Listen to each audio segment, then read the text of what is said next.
오늘 이 새벽에도 하나님 주시는 놀라운 힘이 우리 성도님들과 함께 하시기를 주님의 이름으로 축복합니다. 오늘도 우리는 새벽의 어두움이 가시기 전에 이 자리에 나왔습니다. 아직 해가 떠오르지도 않았고 몸은 피곤하고 이불은 우리를 붙잡을 시간이지만 우리는 그 모든 것을 밀어내고 하나님 앞에 걸음을 옮겼습니다. 왜입니까? 하루를 내 힘으로 시작하면 불안하지만 하루를 하나님과 함께 예배로서 시작하면 담대해지기 때문입니다. 사람들은 모두 평안을 원하지만 평안을 얻기 위해 무엇을 해야 하는지 명확하지 않을 때가 많이 있습니다. 그러나 우리는 압니다. 평안은 환경이 좋아질 때 오는 것이 아니라 우리가 하나님께 먼저 나아갈 때 주어진다는 것입니다. 우리가 드리는 이 새벽 예배는 전쟁 전에 드리는 준비 기도입니다. 우리가 살아내야 할 하루는 때로는 전쟁처럼 치열합니다. 마음으로, 관계로, 그리고 경제로, 가정으로, 영적으로 우리는 수없이 많은 공격을 받고 넘어질 때도 있습니다. 그래서 하나님은 우리에게 새벽을 주셨습니다. 하루가 시작하기 전에 전투를 준비할 시간입니다. 우리가 이 시간 말씀을 붙들고 기도로 마음을 세우며 보이지 않는 영적 무장을 갖추는 은혜의 시간인 줄로 믿습니다. 다윗도 새벽에 하나님을 붙들었습니다. 오늘 우리가 묵상할 시편 59편은 다윗이 죽음의 위협 속에 숨을 곳이 없어 보일 때에 드린 기도입니다. 집 주변을 원수들이 둘러싸고 언제 들이닥칠지 모르는 긴장된 밤. 그러나 그 밤에 다윗은 두려움이 아니라 무엇을 붙듭니까? 하나님을 붙들었습니다. 다윗은 칼로 싸운 것이 아니라 기도로 버텼고 도망으로 해결한 것이 아니라 하나님 안에서 숨었습니다. 그래서 그는 이렇게 말씀에 선언합니다. 하나님은 나의 요새이십니다. 이 고백은 하나님은 한 사람은 문제에서 번원한 사람이 아니라 문제 한가운데서 하나님을 선택한 다윗의 모습을 볼 수가 있습니다. 그리고 오늘 우리가 그 문제의 자리에 서 있습니다. 지금 우리가 아무리 열심히 기도해도 환경이 변하지 않고 문제가 여전히 있어도 하나님을 붙잡기에 우리의 예배는 승리할 줄로 믿습니다. 그래서 오늘 말씀의 주제는 나의 요새이신 하나님입니다. 오늘 말씀을 통해 다윗이 붙든 하나님을 우리도 동일하게 붙들기를 소망합니다. 새벽에 요새가 되신 하나님 안으로 들어가 오늘 하루 그리고 우리의 인생이 두려움이 아닌 찬양으로 끝나기를 주 이름으로 축복합니다. 그래서 다윗은 시편 59편 1절에 아주 분명하게 이렇게 고백하며 기도를 시작합니다. 함께 읽어보겠습니다. 59편 1절입니다. 나의 하나님이여 나의 원수에게서 나를 건지시고 일어나 치려는 자에게서 나를 높이 드소서. 이렇게 시작합니다. 하나님이여 나를 원수에게서 건지소서. 이 말은 다윗이 처한 현실이 그대로 담겨져 있습니다. 그는 지금 숨을 곳이 없고 사울의 군사들은 집을 둘러싸고 문 밖에서는 언제든지 그를 죽일 준비가 되어 있었습니다. 그러나 이 긴박한 상황 속에서 다윗이 가장 먼저 한 일은 원수를 바라본 것이 아닙니다. 누구를 바라보았습니까? 하나님을 바라보고 하나님을 부른 것이었습니다. 다윗은 자신이 할 수 있는 것이 없다는 사실을 알고 있었습니다. 그는 전사였습니다. 이 상황에서는 칼도 없고 도울 수 있는 사람도 없고 계획도 없었습니다.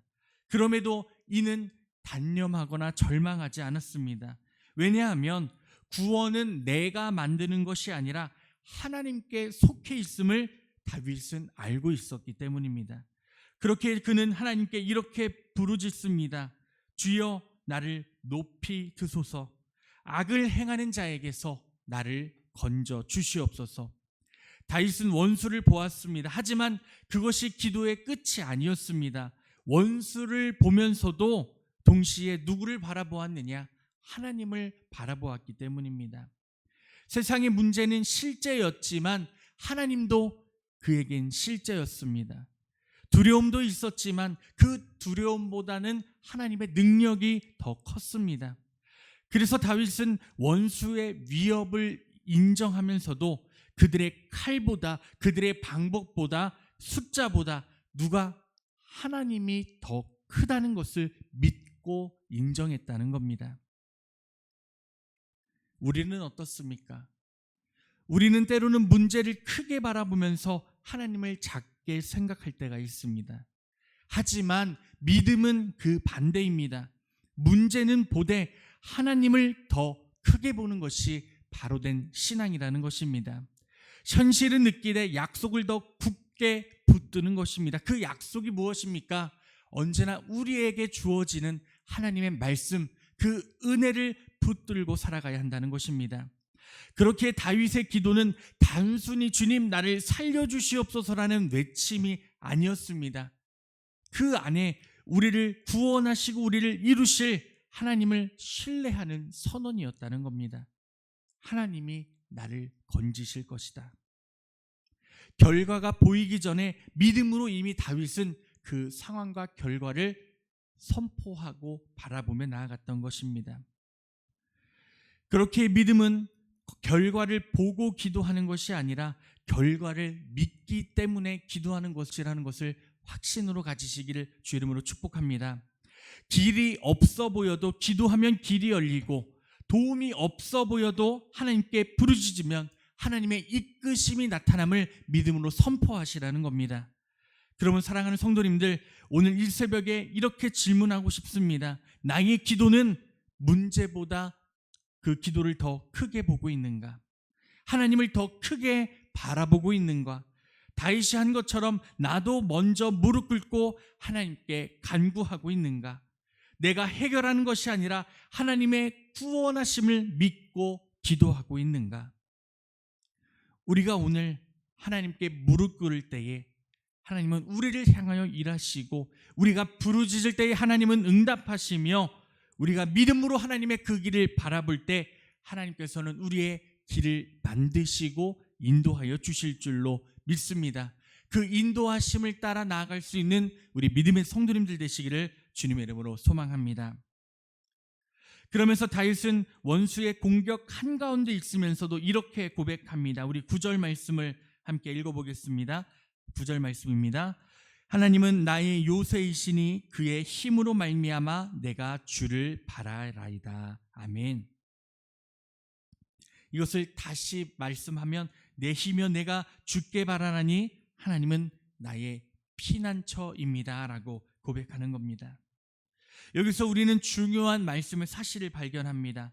다윗은 힘이 있었을 때 하나님을 붙잡은 것이 아니라 힘이 없을 때에 하나님을 바라보았습니다. 그는 도망칠 길이 보이지 않았고 새벽이 와도 상황은 달라지지 않았습니다. 그러나 놀랍게도 다윗의 마음에는 두려움만 있지 않았습니다. 왜냐하면 그는 하나님이 그를 숨겨주시는 분이심을 분명히 알았기 때문입니다. 피난처라는 것이 무엇입니까? 그곳에 숨으면 적이 들어올 수 없고 공격이 있어도 파괴되지 않는 곳입니다. 다윗은 바로 그 하나님께 피했다는 것입니다. 몸은 사울의 위협 속에 있었지만 마음은 하나님 안에 숨겨져 있었다는 겁니다. 우리는 종종 피할 길이 없다고 생각할 때 답이 없다고 느낍니다. 그러나 다윗은 우리에게 말합니다. 피할 곳이 없어 보여도 숨을 곳은 하나님 안에 있다. 우리의 환경이 바뀌지 않아도, 나를 공격하는 사람들의 공격은 여전히 많아도, 내일은 보이지 않고 우리의 육신은 연약해져서 쓰러져 있을지라도 우리의 믿음이, 우리의 삶이 하나님의 품 안에 들어가면 안전하다는 것을 인정하라고 말씀하고 있는 것입니다. 피난처는 문제에서 멀어지는 것이 아니라 하나님께 더욱더 가까이 나아가는 믿음임을 기억하시기를 바랍니다. 기도는 소망이 아니라 숨음입니다. 말씀은 도피가 아니라 하나님의 보호하심입니다. 예배의 현실을 피하는 것이 아니라 이 현실 속에서 하나님을 다시 한 번 더 바라보는 은혜가 있기를 주의 이름으로 소망합니다. 우리의 몸이 연약해도 하나님 안에 숨으면 안전하며, 우리의 마음이 흔들려도 하나님 안에 머물면 다시 세워지고, 상황은 막혀 있어도 하나님께 들어가면 길이 보이게 될 줄로 믿습니다. 하나님, 나도 이 시간 하나님께 숨습니다.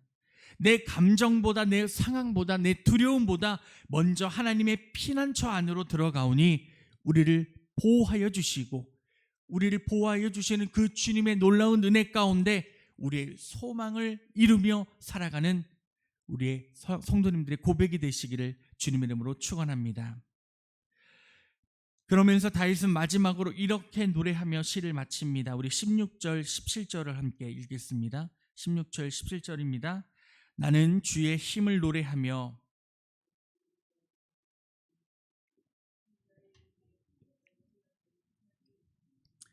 나의 힘이시여 내가 주께 찬송하리오니 하나님은 나의 요새이시며 나를 긍휼히 여기시는 하나님이심이니이다. 아멘. 여기서 요새라는 단어가 등장합니다. 피난처와 비슷하지만 조금 더 강한 의미입니다. 피난처와 요새 단어를 이렇게 듣기만 하셔도 요새가 더 견고한 느낌이 들고 강한 느낌이 듭니다. 여기서 요새는 단순히 숨을 곳만을 말하는 것이 아닙니다. 적이 뚫을 수 없는 견고한 성을 의미합니다. 원수는 공격할 수 있지만 넘어뜨릴 수는 없는 곳, 그것이 바로 요새라는 것입니다. 다윗은 지금까지 도망자처럼 살아왔습니다. 그러나 그는 도망자로 끝나지 않았습니다. 왜냐하면 하나님이 다윗을 요새처럼 둘러싸고 보호하셨기 때문입니다. 믿으십시오. 그 다윗을 보호하시고 지금까지 지켜주신 주님이 우리 성도님들과 함께 하십니다. 그것도 멀리 계신 것이 아닙니다.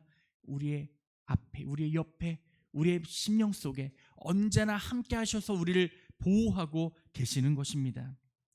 원수가 둘러싸고 있었지만 하나님이 우리를 더욱더 크게 우리를 둘러싸고 계시다는 겁니다. 그래서 다윗의 시편은 두려움으로 시작했지만 찬양으로 끝납니다. 이것이 하나님을 믿는 자의 인생입니다. 우리는 가끔 눈물이 시작될 수 있지만 하나님이 나의 요새가 되시면 그 끝은 찬양인 줄로 믿습니다.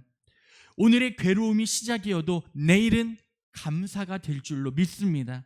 지금은 우리의 삶이 막혀 보이고 어렵고 힘들어 보여도, 우리의 자녀가 변하지 않고 우리의 자녀가 힘들어 보여도 하나님이 우리의 요새이기 때문에 우리의 인생은 결코 승리인 줄로 믿습니다. 믿으십니까? 사랑하는 성도님들, 삶에 흔들림이 있어도 하나님 안에 있는 사람은 결코 무너지지 않습니다. 왜냐? 하나님은 우리의 문제보다 크신 분이시기 때문입니다. 이 땅을 창조하시고 세계 모든 것, 우주의 만물을 창조하신 하나님이 이기지 못할 것이 무엇이 있겠습니까? 우리의 인생은 그래도 공격을 받습니다. 하지만 공격을 받을 수 있지만 우리는 하나님의 자녀이기 때문에 결코 패배하지 않습니다. 그리고 상황은 바뀌지 않아도 우리의 믿음은 꺾이지 않습니다. 왜냐?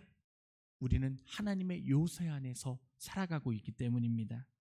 그러므로 오늘 이 새벽 우리는 두려움으로 하루를 시작하지 않으시길 바랍니다. 걱정으로 하루를 살지 마시길 바랍니다. 불안으로 손에 쥐고 나가지 않으시길 바랍니다. 요새 대신 하나님과 함께 나아가십시오. 그리고 다윗처럼 이렇게 고백하십시오. 나의 요새이신 하나님, 오늘도 내가 주를 찬양하겠습니다. 나의 요새이신 하나님, 오늘도 내가 나의 삶의 모든 두려움과 문제 가운데서도 오직 주님만을 찬양하며 나아가겠습니다. 그 믿음의 선포가 우리의 기도 가운데, 우리의 예배 가운데, 우리의 삶 가운데, 우리의 가정 가운데, 특별히 우리의 교회와 이 나라와 이 땅 가운데 충만하게 나타나기를 주님의 이름으로 축원합니다. 기도하겠습니다.